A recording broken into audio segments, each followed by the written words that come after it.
Le cinéma adore nous montrer la fin du monde. Des astéroïdes géants, des changements climatiques dévastateurs, ou même des invasions extraterrestres spectaculaires. Mais quelle est la part de vérité dans ces scénarios catastrophes? Que dit la science sur les véritables menaces qui pèsent sur notre existence?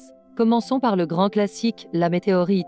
Des films comme Armageddon ou Deep Impact nous ont montré des scènes terrifiantes d'objets célestes menaçant de pulvériser la Terre. L'idée d'une roche venue de l'espace anéantissant toute vie est ancrée dans notre conscience collective, notamment parce que c'est le scénario le plus probable pour expliquer la disparition des dinosaures il y a 66 millions d'années. Aujourd'hui, les agences spatiales comme la NASA surveillent activement le ciel à la recherche d'astéroïdes potentiellement dangereux. On les appelle les objets géocroiseurs. La bonne nouvelle, c'est que nous avons un catalogue assez complet des plus gros, ceux qui pourraient causer une extinction de masse. Pour le siècle à venir, aucun ne semble être sur une trajectoire de collision directe avec nous. Le risque n'est cependant pas nul. Un objet plus petit, non détecté, pourrait causer des dégâts régionaux considérables, similaires à l'événement de la Tunguska en 1908. Mais une extinction totale de l'humanité par un astéroïde, dans un futur proche, reste un scénario à la probabilité extrêmement faible. Le cinéma l'exagère pour le spectacle, mais la menace de fond est bien réelle et surveillée. Passons à un autre favori d'Hollywood, la catastrophe climatique. Des films comme Le jour d'après nous peignent un tableau apocalyptique d'un nouvel âge de glace s'installant en quelques jours. Dans ce film, la fonte des glaces polaires perturbe les courants océaniques, notamment le Gulf Stream, provoquant un refroidissement brutal et immédiat de l'hémisphère nord. La réalité scientifique est un peu différente et peut-être encore plus inquiétante. Le changement climatique est un processus bien réel, mais il est plus lent, plus insidieux et global. Les scientifiques du GIEC, le groupe d'experts intergouvernemental sur l'évolution du climat, alertent depuis des décennies sur les conséquences du réchauffement de la planète. Nous parlons d'une augmentation des événements météorologiques extrêmes, canicules plus intenses, sécheresses prolongées, inondations dévastatrices et ouragans plus puissants. La montée du niveau des mers, due à la fonte des glaces et à la dilatation thermique de l'eau, menace directement les zones côtières où vivent des centaines de millions de personnes. Contrairement au film, le changement ne se fera pas en une semaine. C'est une dégradation progressive de nos conditions de vie qui pourrait rendre certaines parties du monde inhabitables. L'effondrement des écosystèmes, les crises alimentaires et les migrations massives de population sont des conséquences bien plus probables que l'arrivée d'une super tempête congelant New York en une nuit.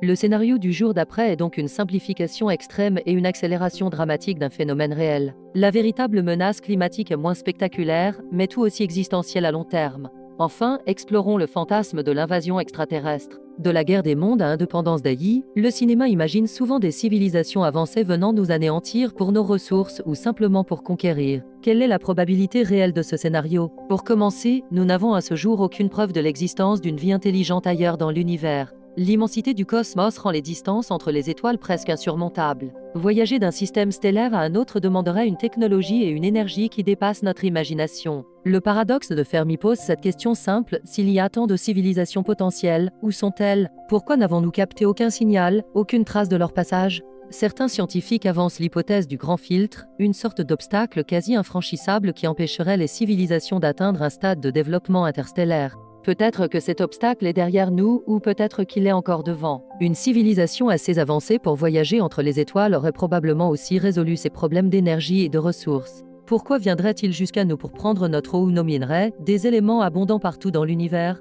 La logique d'une invasion pour les ressources semble peu plausible d'un point de vue scientifique. Le scénario d'une rencontre avec des extraterrestres reste du domaine de la pure spéculation. C'est un excellent ressort dramatique pour le cinéma, mais la menace la moins probable scientifiquement. Alors, si on fait le bilan, comment pourrions-nous vraiment finir? Le cinéma nous présente des menaces externes, soudaines et spectaculaires. La météorite est une menace réelle mais à faible probabilité. L'invasion extraterrestre est de la pure science-fiction. La menace la plus crédible et la plus imminente, selon la grande majorité des scientifiques, est celle que nous créons nous-mêmes, le changement climatique et la dégradation de notre environnement. C'est une fin du monde moins cinégénique, une apocalypse au ralenti qui se déroule sous nos yeux. Elle ne vient pas du ciel, mais de nos propres actions. C'est peut-être la raison pour laquelle nous préférons imaginer des astéroïdes ou des aliens. Ces menaces nous unissent face à un ennemi commun et nous permettent d'envisager des solutions héroïques. La réalité est plus complexe et nous demande une remise en question profonde de nos modes de vie. Un défi bien plus grand que de faire exploser un caillou dans l'espace. Si ces explorations entre la fiction et la réalité vous intéressent et que vous voulez découvrir d'autres analyses de vos films préférés, n'hésitez pas à vous abonner à ma chaîne Résumé de Movie.